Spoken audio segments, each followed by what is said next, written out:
Hi there, it's Kevin with Gonro Games. Let's take a look at Chloe. You guys can see my mess there. How you doing, Chloe? As you go out of focus, people are asking about you. Say, I am doing great. I am on a new diet and feeling good. And I hate to be on camera, so there I go, bye-bye. Anyway, so let's continue some of the discussion we had yesterday about the market. And I got this stuff in today, which is the Flesh and Blood. So we have Flesh and Blood that came in for the Hunted. And I also want to talk about this, Lorcana. So that's kind of the discussion I want to have today, is where do I see these two in the future? Because there's some very worrisome signs about both of these games.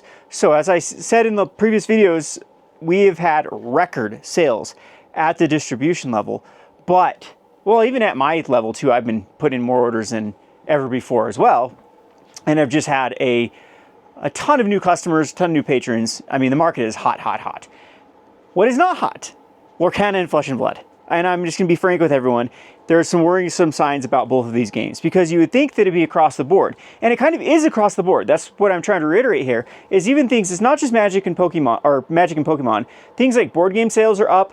Things like accessories are up. Of course, if those two games are seeing a lot purchased, you're going to see a lot more purchased on the penny sleeves, on the top loaders, on the magnet snaps, which, by the way, I can get all those things for people that want them. They'll be able to order distribution level.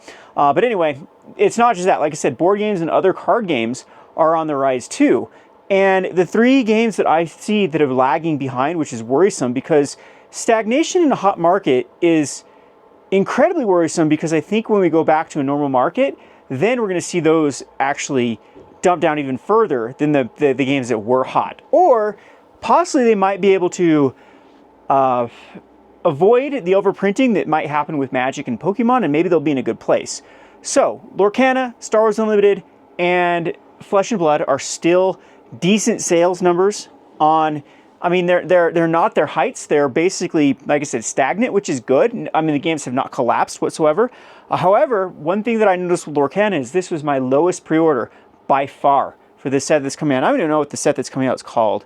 So we have a small group of players here that play Lorcana. I don't have time to engage in Lorcana like this. As much as how spread thin I am, I'll play a little bit of Magic and board games, and that's about all I have time for. So Lorcana is a game that I don't personally play anymore. I've dabbled in it before. We used to do the pre-release that I would play in the pre-release, and just play the pre-release and that. But even that is kind of slowed down with Lorcana. We have a very, very niche group of people that play it, and that's it. So as far as pre-order is concerned, it was by far my lowest pre-order set. And I think that one of the reasons being is Lorcana is, no one can really trust the Lorcana waves.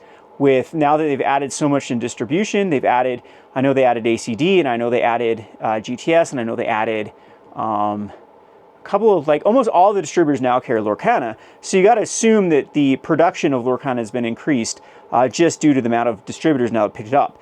And the big box store has been carrying a lot more Lorcana, to the point that our local, and this is anecdotal, so I'm not going to make claims out there. This is anecdotal, but our Lorcana was blowing it all out. So everything's on clearance now at our local Walmart for Lorcana, for the things like troves and especially starter decks.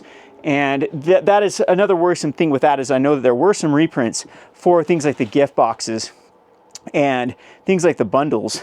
And that are two type of products that they probably need to go the route of Magic and realize that these need to be collectible and they need to be one and dones and not have subsequent waves, and probably limit them to more the game store distribution line than trying to go mass box like the Targets and the Walmarts. The problem with that too, like, I don't want to like cut people off and be super greedy and say, hey, you have to get all of your stuff from your local game store. However, if I were a company, I think that it's a lot more clear, this sales data, if it's going through the distribution chain rather than going through things like Walmart, because Walmart is super, like, those things will have these massive like purchase volumes at first, but it gets moved around and shuffled around so much that trying to gauge how much inventory is still out there at the big box store level is very, very rough. And that's when we end up seeing these big dumps that end up happening. And then they get clearanced out because it could be hot in one market and then not hot in another. And then, like I said, they get shuffled around so much that it's a lot harder to gauge like the actual demand of what things need to be printed or not for your game. So that's why I think companies definitely should utilize their strategic partners and the distribution model just for the clarity of, you know, where their game's at. And so it is a tightrope that these games have to walk, because now what I'm seeing with Lorcana is, since they pitched this as a super collectible, they wanted to be the next Pokemon. In fact, they wanted to be the best of both worlds. They were like, oh, our IP is just as strong as Pokemon, our game mechanics are just as strong as Magic. We're going to be the best of both worlds. We're going to make these ultra collectible cards that people can chase, such as what Pokemon has, and we're also going to have the utility, so you know, the game pieces that people are after, that will actually drive a lot of sales and growth and demand for the game. However, like I said, Lorcana has seemed to been okay on the utility side. They're still going strong. Apparently, they're still having. I mean, the shutting down of Pixelborn, I really think has hurt the game more than anything. They need to come up with an online platform ASAP where people can actually dabble in the game, and they need to utilize their community instead of being greedy. Like, I mean, this is just typical Disney, though, is they're so greedy with their IP that they shut everything down of the, you know, the fans of trying to create where there's a need. I mean, the whole point of Pixelborn was there was no online way to play Lorcana. And so if you wanted to theorycraft, if you wanted to play your friends that didn't live close to you, you wanted to test your decks out, that was the place to go, is Pixelborn. And that's like, you need that ecosystem in a game, and that's the same thing with, like, I want to see with like One Piece and Star Wars Unlimited. They need to get on this as well, because that is a huge way, and they can do it kind of like Pokemon, where, you know, people play on Pokemon TCG Online, but the vast majority of play still happens in the store because they incentivize it. It's like the exact opposite. It's where the packs that you buy for Pokemon can be redeemed online, and not vice versa, which is like what Magic tries to do, is they try to, like, everything on Arena can be redeemed in real life, which is like incentivizing people playing on Arena rather than in their paper products. So anyway, I think that Lorcana and Stars Unlimited and One Piece and Flesh and Blood could actually do it a lot more properly if they really get on the digital. I mean, we're in 2025. I mean, you need to have digital versions of your games. I mean, every board game does on things like Board Game Arena or Steam. They've added stuff. So, and again, I might not even be clear, does Flesh and Blood even have one? Like, this is how out of the loop I am with a lot of these types of games. They've done a terrible job of, like, really advertising that it's there. And apparently I've heard that Lorcana is working on one, but I don't know, utilizing Pixelborn, at least keeping it alive while they're transitioning over that. Or, I mean, they could have done some of the things like clear back in the day, like remember like things like Dota, where instead of like trying to destroy the community, they buy out the community, they hire the community to run their game, because a lot of times when fan-based things are created, it's much better, a much better finished product than if it's like companies trying to do it from scratch. So anyway, where was I going with this? Lorcana, Star Wars Unlimited, Flesh and Blood. They're worrisome to me because stagnation is not a good sign in this hot of a market. We should see prices, especially for older Lorcana. I mean, I know that Floodborn has started to go up, and the first chapter has stayed steady at a higher price than when it was printed. But these things were, both Floodborn and the first chapter, those things were expensive at the pre-order thing. And so since that time, they've either stabilized off or they've fallen. And again, that is a bad sign when we've gone through record inflation, we've gone through a hot market, we've had a lot of these price adjustments, and that's still where I'll reiterate with this. I've been talking about pricing with Magic and Pokemon. A lot of it isn't actually growth. A lot of it is just matching inflation. If you actually look at the prices at the grocery store and you compare it with the prices of how much have increased with TCGs, grocery store items are still higher than what has been increased with the MSRPs for these TCGs. And I think there has to be a reckoning eventually. I mean, we've seen now Magic the Gathering do it, kind of the double dipping there with their shrinkflation, with play boosters going down from 36 to 30. And then you also have set boosters and draft boosters basically combined into basically draft, like a weaker version of both of them, and then increase the price on that and end product there. So yeah, it's I'd like to know everyone else's thoughts with what they're seeing with Lorcana.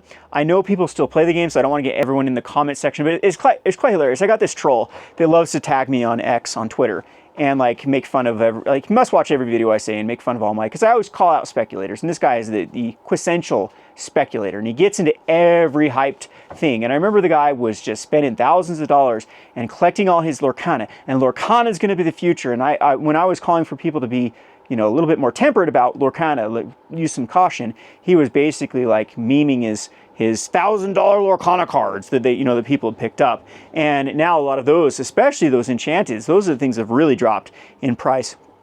As again, I don't know how this game is going to fare long term. I think that they've jumped the gun on the Disney IP is just going to carry them. And I think they're going through their own little flesh and blood era here of having to now realize that maybe this is overprinted, maybe this was a fad, maybe there was a lot more speculation that was in like driving Lorcana than actual true organic demand. And now here we are at the reckoning of where these Lorcana sets are not doing as well. And they've tried to put in price controls. I'm not a big fan of manufacturer acceptable prices. I don't think they're able to enforce them. And then just the market, like if people need to recoup capital, there's got to be a way to do it. And then it's just like a losing battle at that point. How a company wants to do it is do the manufacturer the MSRP and the manufacturer's suggested retail price, and they also need to have it available on their own websites to give a baseline of what they expect their stuff to sell for. And that way it's a lot easier for the market to use that as an anchor point and sell the price that they wanted to sell for, than try to enforce these maps. Like a lot of board games have never been able to enforce them, never been be good with those type of stuff.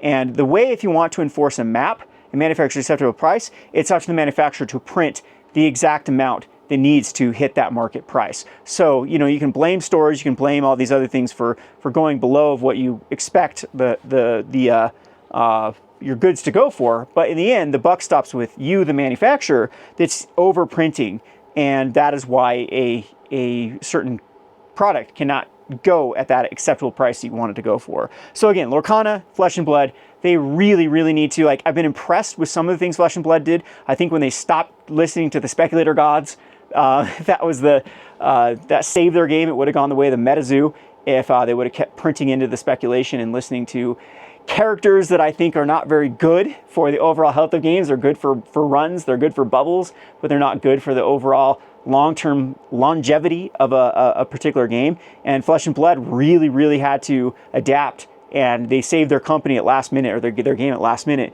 and were able to readjust. But again, as I mentioned now with Flesh and Blood, now we're into the Hunted. Now Hunted this was allocated. So I actually did get cut on some allocations for Flesh and Blood. So it seems like they are doing a little bit of cutting back. And their recent products have stabilized. And a lot of that is by enforcing maps, because you can enforce maps on your contracts with like TCG and eBay. So if people try to sell Flesh and Blood on TCG Player and eBay, that is eBay and TCG Player themselves will enforce those maps. They won't let you adjust a price lower than what the manufacturers have told them is acceptable. So that has kind of saved their newer age product. And there have been some products from Flesh and Blood that have done well in the past. What is it? Outsiders is doing pretty well, and I believe Heavy Hitters are the two ones that are doing really well. But we still have some really, really stinker sets here. So, I mean, this is how old this product is getting. The tape, I've noticed some of these early boxes, so excuse my mess here. Some of these early boxes of Flesh and Blood are like, kind of going with the Pokemon problem was the plastic is getting brittle. And it's just because they, use kind of the cheaper plastic. And this is like Pokemon boxes, older Pokemon boxes were notorious for this, that the plastic gets brittle. And then you can actually see the tape on like these Tales of Aria. And I think I have a first edition Monarch back here somewhere where it's completely faded. And it's not really in too much light here. We have this window here that does shine on it, but it's not like direct light. I mean, these blinds are always down. Anyway, but yeah, so Flesh and Blood's that old that you think that modern first edition would start to recover, and it hasn't. And one of the problems too that I see with Flesh and Blood is they are absolutely a utility-based game. So they try to be that ultra collectible with their fables, I believe is what they're called, and those have been rejected. Those used to be something that people chased, and now we're into the point where it's really a utility-driven game. And unfortunately, what Flesh and Blood has done is they've done a lot of reprints lately, and I think that a few more reprints are happening. So is it Command & Conquer? I believe is getting another reprint. As I said, it probably does need it. It's inaccessible. It's high. It's an incredibly high value card. But when you still have Welcome to Wraith available on the open market for very, very low, those boxes would have been actually open for things like Command & Conquers, or was that in Monarch? I get either one though. I mean, they're both available still, and those would actually be finally cracked for singles if they'd actually allowed these cards to, you know, accrue in value and make these boxes actually sought after for people to pick up. But I mean, that era is all messed up anyway, because first edition versus unlimited has killed like all the games that try to do this nonsense of doing a first edition versus unlimited. And he shall not be named as the person that floated this to all of these stupid companies that listened and created these first edition versus unlimited editions. I mean, it killed My Hero Academia completely, and you know, MetaZoo. And I still think the Flesh and Blood, that was the main problem with it, is you guarantee when you make an unlimited version versus a first edition, is you guarantee the failure of your second product. Yes, you guarantee the success of your first product, but at that point, like, that's the trade-off. Your second edition is just garbage. So, I mean, at that point, why even do it? Why even, you know, print that?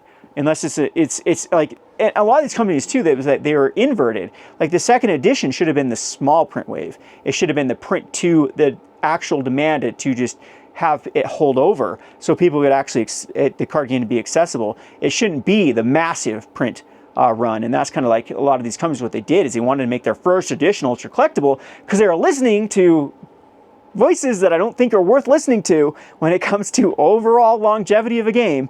And it was like inverted, where the first edition was ultra sought after and collectible and made runs and speculations and dumps and bubbles, and it's just a really, really bad atmosphere for the game when people A, want things to be accessible and play the game when it's hot, and B, it just puts a bad taste in everyone's mouth because it creates like I want to say equilibrium, the opposite of equilibrium. It creates like this environment to where there isn't clarity of what a product should actually be worth, because there's just so much ambiguity of the numbers of the first edition versus the second edition. Will there more be coming? How much will utility actually drive the prices? How much will collectability actually drive the prices? And you know, now we're starting to answer those questions with Flesh and Blood, and the answer is like, the collectability is absolutely not where they expected or wanted it to be. And people still remember the craziness of people keeping sealed boxes of first edition, or the hunt for the Fabled, where there was Black Lotus prices for cards that were brand new from a brand new card game that wasn't proven. And again, that's where I'm seeing with Lorcana and with Star Wars Unlimited. Star Wars Unlimited is doing the absolute worst thing possible, in my opinion, is by adding collector's boosters already to their line. So again, I think what they're doing now is just they're going to guarantee that their regular product is a failure, as now people are just going to go towards the collector boosters, because to justify, they've taken a page out of Wizards' book, to justify the price tag of their expensive collector boosters, they're going to have to put the value there. And if they put the value there, it's going to be a far and away better product than their baseline packs that they're trying to sell for the game. So again, I don't know. We still have a long way to come with this TCG nonsense with these companies. You know, greed is good in most cases, but greed needs to actually be a little bit tempered towards reality, and you just can't milk your cows this quickly with games that are unproven. So Lorcana, Flesh and Blood, Star Wars Unlimited, I would still be very, very careful with these games. As I stated, they're stagnant right now. We're not seeing growth in these games that we're seeing with Pokemon and Magic. Maybe they're lagging behind, but as I stated, things like One Piece, Weiss Schwarz are on the up. A lot of the other lesser card games on the up. What's up with Sorcery? Did that game die off? Because I had so much demand for Sorcery, and it got another print wave, and then crickets. Like, no one wants it. So, you know, I had to cut people like crazy for the Ethereum Legends, and then the second wave came out, and then 0 people want it. 0. So what's going on with that game? So anyway, there's a lot. What is it? The Lestrials that came out, and there's like so many card games that have come out in the past year. And man, we're in a bubble again with these card game creations. So stick with what's good at this point is my advice with Pokemon and Magic. If you play these games, of course, enjoy them. I mean, that's what this is all about. This is, like, sometimes I get too focused on the market, but unfortunately, it's my job. It's like, this is how I make money. So, of course, I'm going to be more focused on kind of the economy of the games more than actually playing the games like I used to. But anyway, hope you enjoyed this video. This has been Kevin with Gonro Games. Thanks for watching.